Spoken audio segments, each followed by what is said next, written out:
Well, good morning, Interbet fans, and welcome to the preview for the Grreyville race meeting on the Poly track Wednesday, the 19th of May. And Paul Peter, Garth Puller don't come to the party. We could have Hiroshima of a day, and Hiroshima's running. So let's have a look and see what happens as far as my preview is concerned.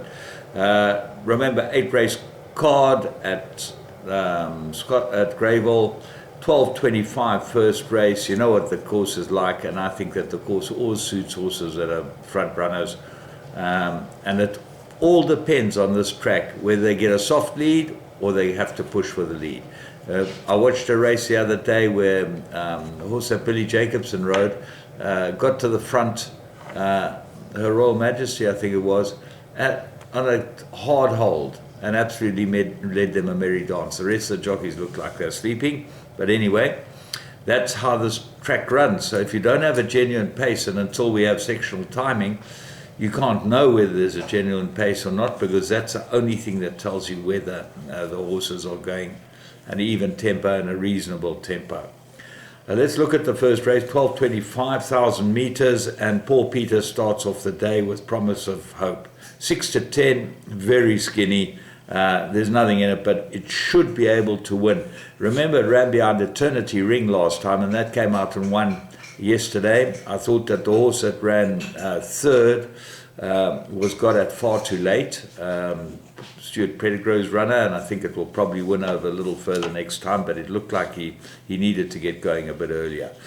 Perfect Appeal looks like it could be the danger. Nathan Kotson, Sabanga Kamala, and Lazuli didn't run a bad first run, but really on the Eternity Ring run, this promise of hope should get to the front and should win. Race 2, Maiden Plate, 1,000 meters, and Paul Peter has Frontline Fighter here. It's very good form this horse has got, and the draw obviously is going to be a big help. But there are a number of horses in here that come in with a chance there. This is a very difficult race. Grey Ocean's got to overcome the draw, and Warren Kennedy, no better rider to overcome the draw than him. Go back 3 runs, very good run on the Poly track behind Winter Waves. So he's got a chance, but it doesn't stop there. 7th Song runs second, his last 3 starts. There's nothing between him and Didi, number 7 on the card. Lyle Hudson now gets to ride this one. I think this is a big improver in the race. Master Dance has run 4 places in 6 starts, gets a reasonable draw, and maybe a bit to like about Master Dancer, and certainly 6 to 1 looks like worth including in everything. And then Doggerati gets the blinkers, and I'm ready, shows pace. So it's an extremely difficult second leg to the bipod. Race 3, mirror rated 84, 1,200 meters, and Wine Tasting does look like the business here. Well drawn at 1, seems pretty well weighted, forms pretty convincing. If it goes on the Poly track, very hard to beat. So what are the dangers? Meet at the George, I made the big runner, ignores last runner. It got beaten by the draw, never got a chance in the race, and DeMello should have it in a better position this time. Diamonds and Pearls, 14 to 1, looks like it's short for this one, although she's won from 2 course and distance. I do think she's better over further, although they dropped her back in trip, and I see that our man Jeff Van Leer is in town with a couple of runners, so have a close look at Diamonds and Pearls in all your play.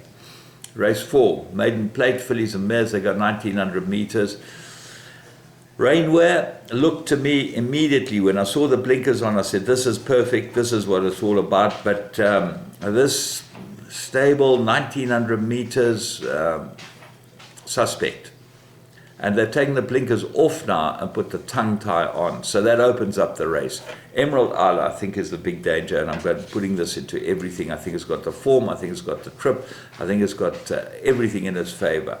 Miss Missouri, if she gets this type of trip, which she's shown her last 2 haven't been bad at all. The last was an open company. She'll go well. And then Hiroshima, improving nicely. The draw is a concern. Race 5.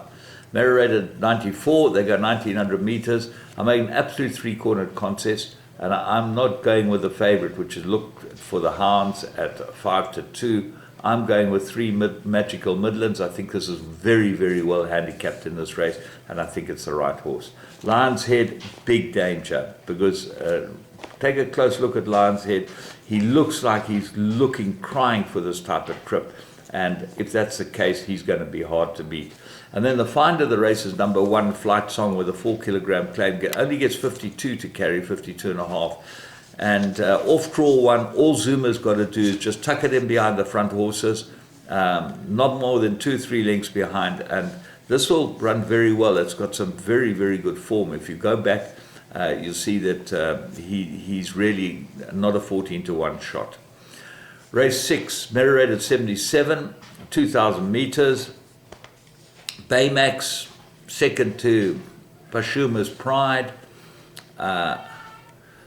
Got to be a big runner if he goes on the track. But then the 2 that are going to be hard to beat are Karari's Cowboy, course and distance suited, everything about him, and he still looks well weighted with a merit rating of 77. I think he'll go very well. Patrick Lund's a very, very good trainer, and he's certainly shown what he can do with a horse. You give him a horse like this, and he's won 2 out of its last 3.